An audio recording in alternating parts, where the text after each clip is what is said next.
Hi friends, എന്താ എല്ലാവരുടെയും വിശേഷം? എല്ലാവർക്കും സുഖം തന്നെയല്ലേ? ചൂടൊക്കെ എങ്ങനെയുണ്ട്?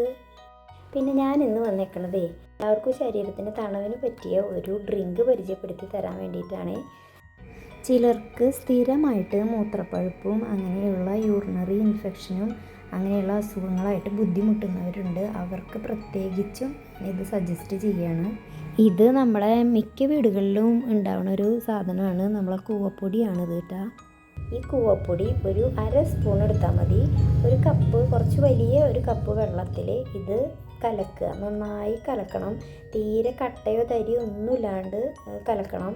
ഒരു 1/2 കപ്പും കൂടി വെള്ളം ഒഴിച്ചിട്ട് നന്നായി അത് ലൂസാക്കിയിട്ട് വേണം അത് നമ്മൾ അതിൻ്റെ പാകം കറക്റ്റ് ചെയ്തിട്ട് എടുക്കാൻ. കൂവപ്പൊടിയുടെ ഗുണങ്ങളെ പറ്റി ഞാൻ പറഞ്ഞു തരേണ്ട ആവശ്യമില്ല, എന്നാലും പറയുകയാണ്. ഇത് പ്രതിരോധ ശക്തി വർദ്ധിപ്പിക്കാനും പിന്നെ ദഹനത്തിനും മാത്രമല്ല പ്രമേഹ രോഗത്തിനെ ചെറുക്കാനുള്ള കഴിവും കൂടി ഉണ്ട്. പിന്നെ ഹൃദയാരോഗ്യത്തിനും മൂത്രാശയ രോഗങ്ങൾക്കും വളരെ നല്ലതാണ് ഇത്. പിന്നെ നമ്മുടെ ശരീരത്തിന് നല്ലൊരു കുളിർമയും ആരോഗ്യവും ഒക്കെ തരുന്ന ഒരു സാധനമാണ് ഈ കൂവപ്പൊടി. എൻ്റെ വീഡിയോസ് ഇഷ്ടപ്പെടുകയാണ് വെച്ചെങ്കിൽ, നിങ്ങൾക്ക് ഉപകാരപ്രദമാവുകയാണ് വെച്ചെങ്കിൽ സബ്സ്ക്രൈബ് ചെയ്ത് സപ്പോർട്ട് ചെയ്യണം കേട്ടോ. എന്തായാലും വേനൽക്കാലമല്ലേ, അപ്പോൾ ധാരാളം വെള്ളം എല്ലാവരും കുടിക്കണം. ആ കുടിക്കണ കൂട്ടത്തിൽ ഈ കൂവപ്പൊടിയുടെ വെള്ളം ഒന്ന് കുടിച്ച് നോക്കുക. അപ്പോൾ നമുക്ക് അതിൻ്റെ മാറ്റം ശരിക്കും അറിയാൻ പറ്റും. സ്ഥിരമായിട്ട് മൂത്രാശയ രോഗങ്ങൾ വരുന്ന ആൾക്കാരുണ്ട്.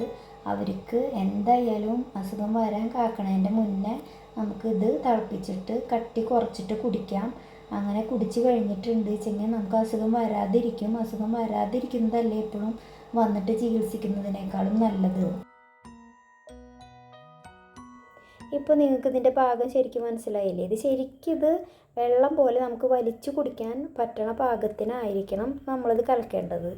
അത് തിളച്ച് തുടങ്ങിയിട്ടുണ്ട്. ഇപ്പോൾ നന്നായി തിളച്ച് കഴിഞ്ഞാൽ നമ്മളിതിൽ ഉപ്പോ മധുരം ഒന്നും ഇടേണ്ട ആവശ്യമില്ല. നന്നായി തിളയ്ക്കുക. തിളച്ച് കഴിഞ്ഞിട്ട് നമ്മൾ അത് ഫ്ലെയിം ഓഫ് ചെയ്തിട്ട് നമ്മളതിനെ തണുക്കാൻ അനുവദിക്കണം. Vitamin C, calcium, iron, potassium, magnesium എന്നിവയെല്ലാം ഈ കൂവപ്പൊടിയിൽ അടങ്ങിയിട്ടുണ്ട്. എത്ര ചെറിയ കുട്ടികൾക്ക് വേണമെങ്കിലും നമുക്കിത് കൊടുക്കാമെന്നുള്ളതാണ് ഇതിൻ്റെ ഒരു പ്രത്യേകത. അപ്പോൾ നമ്മൾ ഇനി അത് ചൂടൊക്കെ പാകമായി കഴിഞ്ഞിട്ടുണ്ട് വെച്ചെങ്കിൽ നമുക്ക് അത് ചെറുചൂടോട് കൂടിയിട്ട് വേണമെങ്കിൽ അങ്ങനെ കുടിക്കാം. അല്ല വെച്ചെങ്കിൽ തണുത്തിട്ട് അങ്ങനെയും കുടിക്കാം. എന്തായാലും എല്ലാവരും ഒന്ന് ട്രൈ ചെയ്ത് നോക്കണം. എന്നിട്ട് ഫീഡ്ബാക്ക്സ് അറിയിക്കണം.